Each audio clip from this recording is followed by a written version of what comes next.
Hello folks, welcome to a new Let's Play of Hearts of Iron II Doomsday. It's a little bit different. This is actually the Kaiserreich, the Legacy of the Wild Krieg. You can see there's a lot of saved games that I've done.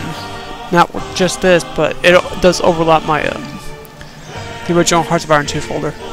But anyway, yes, I will be doing this LP.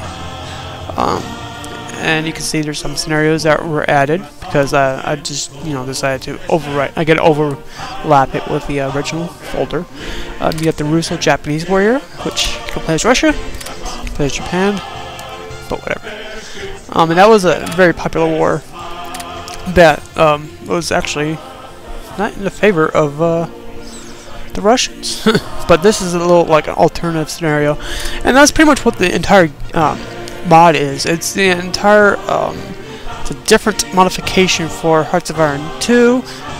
This is actually a what-if scenario on what would happen if Germany won the First World War, and what the makers of the Kaiserreich mod decided to do was to here, let's do a scenario of what would happen if they won the First World War. And what you have here is you have three major alliances still. One alliance is with the Germans, and the middle is called Middle Europe. The other is the Allies, and the other one is the it's not the Axis. It's something else. Let's go look. I'll join the game as the Italian Federation. As the mod loads up and all that, they do an interesting they make an interesting concept of it, and this is one of the major modifications that they offer with Hearts of Iron II, and it's very good. It's very well done. I was like, wow. I mean, you can imagine the possibilities of what would happen if they won the the First World War. With that black screen is with other programs loaded in the background, but just ignore that.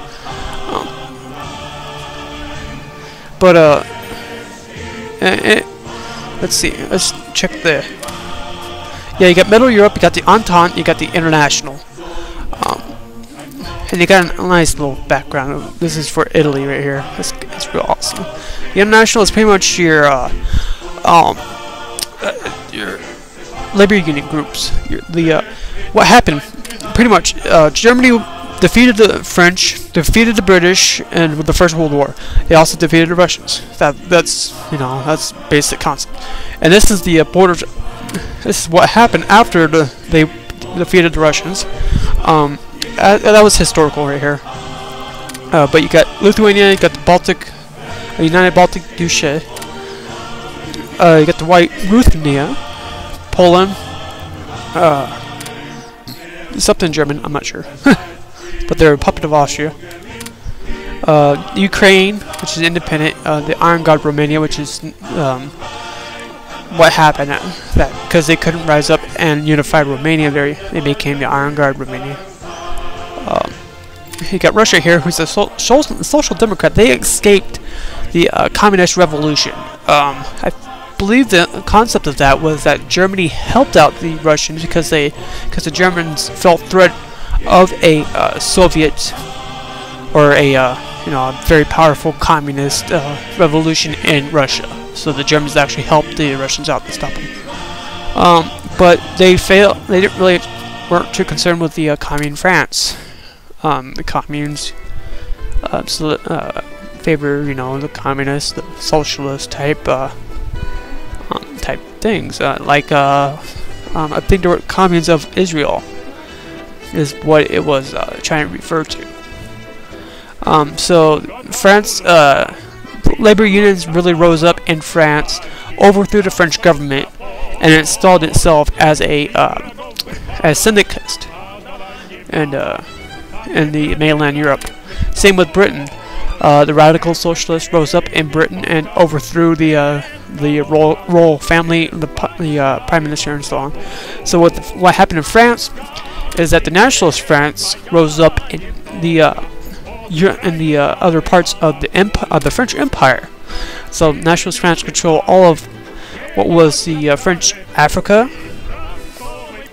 Yeah, I think they also control. Actually, Germany got control of the Indochina, and the nations in South America was taken. So pretty much the Nationalist France went into exile into French Africa and installed a government there. The royal family escaped into Canada, which I don't know. They actually had a cooler flag in the previous version of this game, but anyway.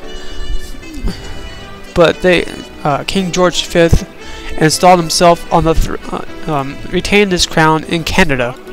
So that's why King George V is in Canada right now, with Mackenzie King as the Prime Minister. Also, India was split because of what happened in Britain. India decided to split itself. It became three provinces, three different kingdoms. You got Delhi, you got Bengal, and then you got the Principality Federation, or the Princely Federation, sorry. And Sri Lanka was occupied by Germany. So nothing really changed there. But what happened is that the Indians, they just rose up and each thought of each other as the rightful successor of India. But they each had their disagreements and decided to, hey, you know, I claim this, but no, I claim this. So they decided to split. So you got the radical socialists in Bengal, the social conservatives in Delhi, and the Princely Federation in pretty much in the southern, up to close to central part of India. So the northerns, and you got the eastern parts of India. Delhi is part of the Entente, with National France as a paternal autocrat. The Caribbean Federation, which is a united federation in the Caribbean, Canada, and you got the Austro-Asian Confederation. And here's what the Austro-Asian Confederation is: Australia and New Zealand, just unified. And of course, you got, you know, southern parts of what is it? I don't remember the place. New Guinea. Sorry. So they got the southern part of New Guinea, actually the southeastern part. Germany got the northeastern part, and the rest of the British holdings. But they also expanded, and then you got some U.S. islands here. Even though the U.S. failed to defeat the Central Powers in the First World War, they really didn't get too much harm done to themselves. So they kind of escaped the war with as the status quo. Forgot what it's called. It was the status quo. Is it antebellum? I believe. Even and the other side effects of the overthrow of the loss of Britain is that Ireland's unified. And Gibraltar is given back to Spain finally after all the years of being totally occupied. Italy, on the other hand, because they backstabbed the Central Powers, were punished as well. Right now, I control the Italian Federation. I might do something else, but that's up to par with whatever I want to do. But I do like the Italian Federation. They are the they're kind of the like the papal states in a way, and I'll show you why.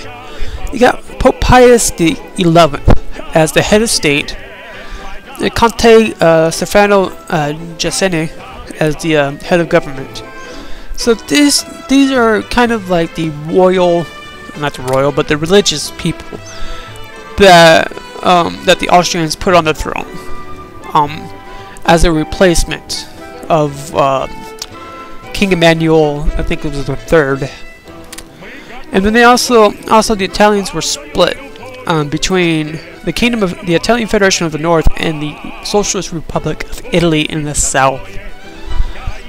I think these guys were referred to the Kingdom of Two Sicilies, I think, in the previous mod, or in the previous version of the mod.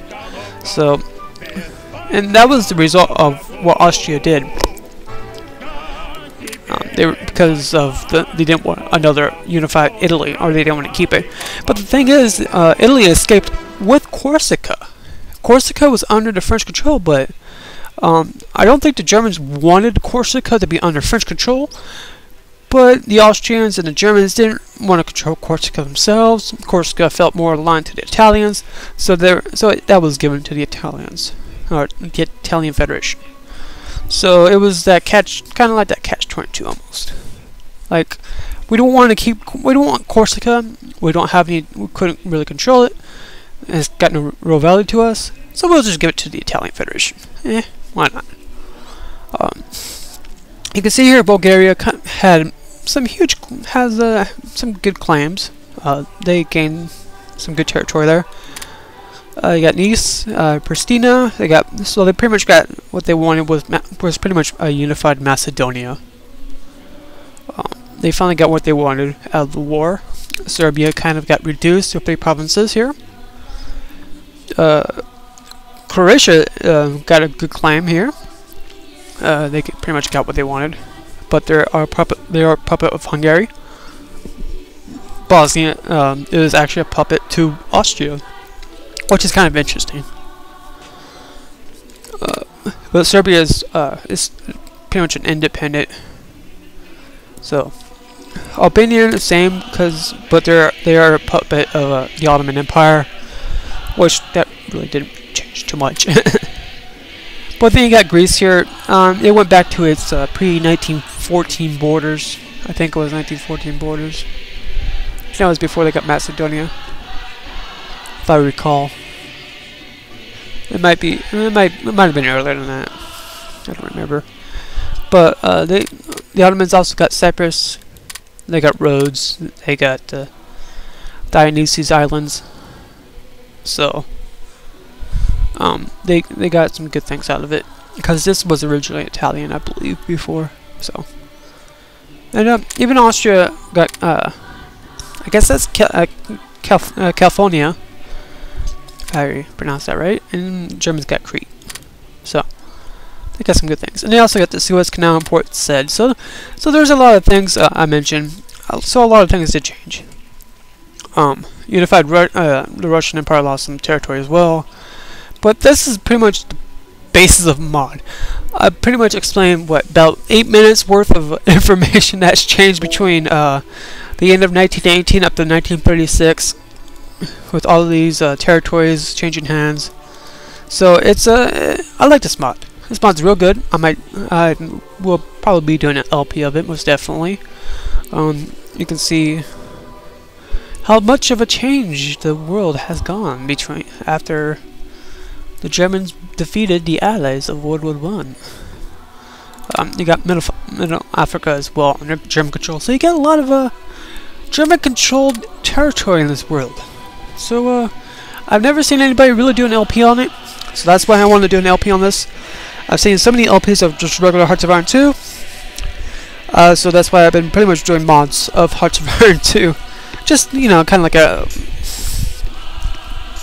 just because I like them, and kind of like a promotion type thing, I guess you could say. But yeah, here you are, folks. Yeah, I'll leave you with this. You know, some graphics changes. Nothing really changed too much with the tech doctrines. They're pretty much just left as the same. Maybe some changes here and there, a little bit, but not too much. Not too much was changed. So yeah. So there you have it, folks. I hope you I just wanted to see what you guys think of it. And comment, do whatever. Just don't spam too much. Just give me some comments, heads up, heads down, whatever you want to do. So yeah, thank you for watching, and I hope you guys like this idea.